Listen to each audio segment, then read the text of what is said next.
All right, so once you have found and sought out your JV partner, in video number 4, this particular video, we're going to talk about what you should do before you actually approach them. All right, and this is very, very important.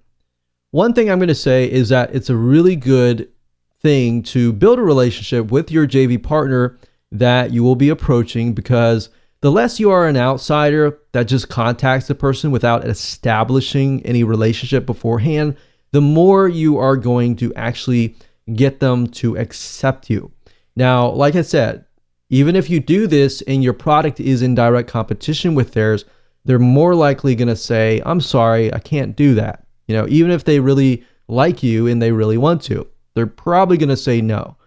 So just keep that in mind. So you have to kind of keep all these things in mind. But majority of the time, if somebody approaches you that you have no idea who they are and they say, hey, can you promote my product? You're going to probably say no, right? It's kind of like a dating relationship if you think about it. You don't go up to a person and say, hey, will you marry me, right? You have to build a relationship first. You have to be like, hey, you want to go on a date?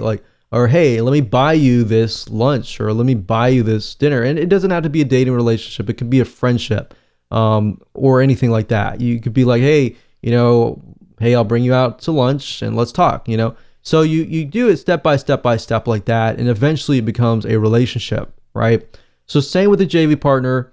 And if you're thinking, well, do I really have to do that for every single one if I want to approach like 10? In my opinion, I would do that, because you think about it, that JV partner could yield anywhere from, a couple thousand to 10 grand to 6 figures. I mean, who knows? Because if you build a really good relationship and they see something in you that they feel like, they could work with you and y'all can work together, then guess what? You have landed yourself a big JV partner. And that's really the goal here, is to help you do that. So by doing the small things that we discussed in this video, your JV acceptance rate is most likely going to increase. Now, a few tips you could use is when you approach JV partners, you really need to know about their products. Ideally, you would like to probably be good to subscribe to their list. Don't respond to their emails, especially subscribe to the emails. And when they send an email out, don't respond to their emails with your proposal. Instead, what you want to do is respond with building a relationship. Nothing is more annoying than actually getting, a JV proposal straight up after you've blasted an email out. So, like I said, go slowly, build a relationship first. I mean, we talked about this earlier, but think about it as a dating relationship, or think about it as, just a friendship. You never ever ask for a hand in marriage or on the first date, right? Although I have heard of such cases, and I know people who have been asked for their hand in marriage on the first date before. And unfortunately, I've seen those cases. In those cases, all those people do is they share with other people about what happened. So same with the JV partner, same concept. What ends up happening is if you do that, they actually know other JV partners. They know a lot of people with bigger lists, and they have groups of people that they talk to. So you never want to be that person, okay? So one way of doing this is buying their products. JVs are more likely to look at what you're offering, and that's not a guarantee or anything like that, but most likely they're going to take their time if you took the time, right? It's a two-way relationship.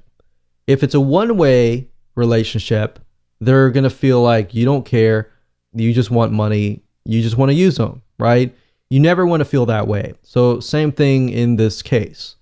Give them positive feedback, buy their products, see what things could be improved, and don't do it in an annoying way. Do it in just a constructive criticism way, in a helpful way, and show them how you're using their product. One thing that you could do is create a case study based on their product, or even create training or create something around their product and then show them and say, hey, you know, I created this, or I tested this product and here's my case study.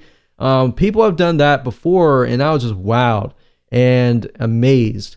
And that really, really steps things up to a whole new level. All right. So show them how you're using their product, build a relationship with them, get advice from them, or even pay consultation. Of course, don't be the guy who just contacts them all the time, free advice. You know, pay them for consultation. You know, try to get to know them really, really well on a more personal relationship. Because guess what? Then they'll trust you, they'll know you better, and then, as you know, the relationships that you have and the connections that you have are really, at the end of the day, are what going to help you get in. All right, so now you know that. Let's talk about things you must have before you approach them.